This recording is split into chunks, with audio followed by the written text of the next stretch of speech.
흔히 이제 그런 갤러리에 달린 답변들을 보면 다른 모발 이식을 하시는 선생님들은 모낭에 이제 손상이나 충격 이런 것들 때문에 곱슬머리로 난다 이렇게 말씀하시는 분들도 많은데 100% 사실이 아닌 건 아니고요. 물론 이제 모낭에 충격이 가해진다 하면 곱슬머리가 나올 수도 있겠죠. 근데 이제 절개든 비절개든 채취하는 과정에서 모낭에 이제 100% 손상이 없다 이런 거는 사실 저는 있을 수는 없다고 생각하고, 제가 생각하는 이 곱슬머리가 나는 이유는 때문에 그렇다고 생각을 합니다.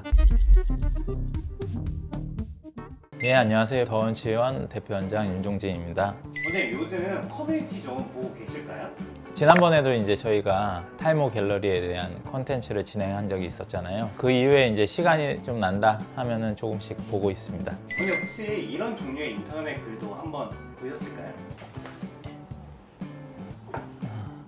이런 내용들이 이제 탈모 갤러리에서 정말 많은 내용이긴 한데요. 모발 이식 이후에 곱슬거리는 머리카락으로 난다 이런 내용이네요. 사실 저희 병원에서도 이런 문제를 겪는 분들이 많은데요. 왜 모발 이식 후에 이제 새롭게 자라나는 머리카락들이 예전 머리카락과는 다르게 직모가 아닌 곱슬거리는 머리카락으로 나는지 궁금해 하시는 분들이 이제 정말 많더라고요. 오늘은 제가 이제 대체 왜 그런 현상이 일어나는지 한번 알려드리도록 하겠습니다.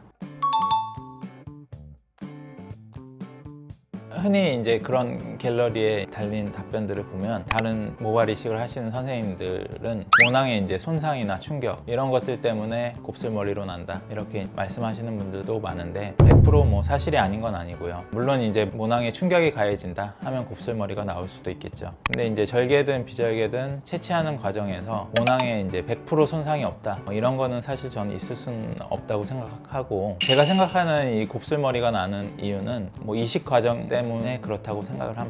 아무래도 이제 모발 이식이라는 건 내 자연모가 아닌 인위적인 그런 모낭의 이동이기 때문에 그러한 이동 과정에서 심었을 때 100% 손상도 받지 않고 수직으로 이제 정말 예쁘게 들어간다면 자연스러운 자연모가 나올 텐데 찌글찌글 들어가기도 하고 손상도 있고 새로 빠졌다가 자라나는 머리카락이 곱슬거리는 그런 현상이 발생한다 생각합니다. 예를 들어서 곱슬머리인 분들의 모낭을 채취해 보면 실제로 두피 밑에서 이렇게 이제 수직으로 있는 게 아니라 이렇게 이제 삐뚤어져 있는 경우, 이런 경우에는 결국 두피를 통해서 머리카락이 나오면 이런 방향으로 나올 수밖에 없겠죠. 모낭을 심을 때 정말 이렇게 예쁘게 잘 심기느냐 그런 것들도 이제 중요한 요인이 된다고 생각합니다.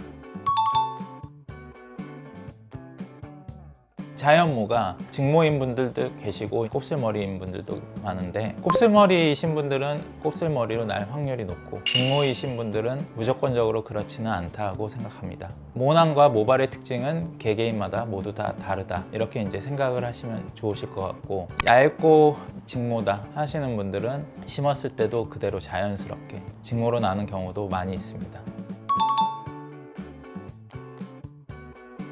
이식 후에 한 가닥이라도 이제 소중한데 그거를 이제 뽑거나 이제 손상시키는 걸 굉장히 걱정하시는 분들이 많은데요. 예를 들어 이제 직모이신 분이 처음에 곱슬머리가 났다 하더라도 걱정을 안 하셔도 됩니다. 모발은 이제 평생 자라는 게 아니라 2년에서 8년 정도 이제 생장기를 거치면 다시 빠지고 다시 자라고 이런 과정들을 반복하기 때문에 빠지고 다시 자라면서 어느 정도 회복되고 하면서 자연스럽게 직모가 될 거다 이렇게 생각하시면 좋으실 것 같습니다. 그러니까 모발이 이식 후에 나오는 머리카락들은 내 머리카락이다 이렇게 이제 생각하시고, 너무 곱슬거려서 이제 불만이다 하시면 편하게 스트레이트 펌 같은 것도 하셔도 괜찮습니다. 정말 이제 심한 곱슬이시거나 수술 시에 모낭이 이상하게 많이 심하게 꺾여 들어갔다 하시는 경우에 곱슬로 유지가 될 수 있는데, 그렇기 때문에 저는 이식할 때 슬릿 이식보다는 식모기 이식을 더 추천을 드리는 이유이기도 한데, 식모기는 원 스텝으로 의사가 이제 다 심기 때문에 심었을 때 모낭이 꺾였다, 휘었다, 잘못 들어갔다 이런 것들을 다 판단을 해서 잘못 들어갔다고 하면은 다시 제거하고 다시 심고 그런 이식 과정들이 반영이 되는데, 슬릿은 구멍을 내는, 그리고 이제 구멍에 다시 심는 투 스텝의 과정이기 때문에 의사 선생님들이 구멍을 내고 모낭을 분리해 주시는 선생님들이 심을 수도 있기 때문에 그런 꺾임이랑 이런 것들을 자세히 관찰하기가 어렵다 해서 저는 식모기 이식을 더 추천드립니다. 환자분들은 이제 모발 이식을 통해서 곱슬머리가 났다 하더라도 이후에 이제 관리가 더 중요하다. 그리고 빠지고 자라고 하면서 이제 그런 것들이 회복될 거다 생각하시고 영양제라든가 모발을 튼튼하게 해줄 수 있는 탈모 예방 샴푸라든가 두피 관리 이런 것들을 통해서 좀 더 건강하고 튼튼한 모발과 두피를 가질 수 있도록 노력하시는 부분이 더 중요하겠고, 곱슬머리가 난다 너무 걱정 안 하셔도 될 것 같고, 곱슬머리가 나서 불편하다 하시면은 휴지기 이후에 새로 자라나온 머리카락들 스트레이트 펌이라든가 이런 것들도 편하게 좀 하시는 게 더 좋으실 것 같습니다. 오늘은 이제 많은 분들이 모발 이식을 했을 때 곱슬머리가 난다, 이 부분에 대해서 이제 굉장히 궁금해 하셔서 어떤 상관관계가 있는지 한번 알아보는 시간을 가져봤는데요. 대부분의 문제들은 빠지고 자라고 그런 내 모낭에서 새로운 머리카락이 자랄 때마다 조금씩 해결된 문제이니 이 부분 때문에 관리도 소홀히 하시고 그런 걸 겪지 않으셨으면 좋겠습니다. 지금까지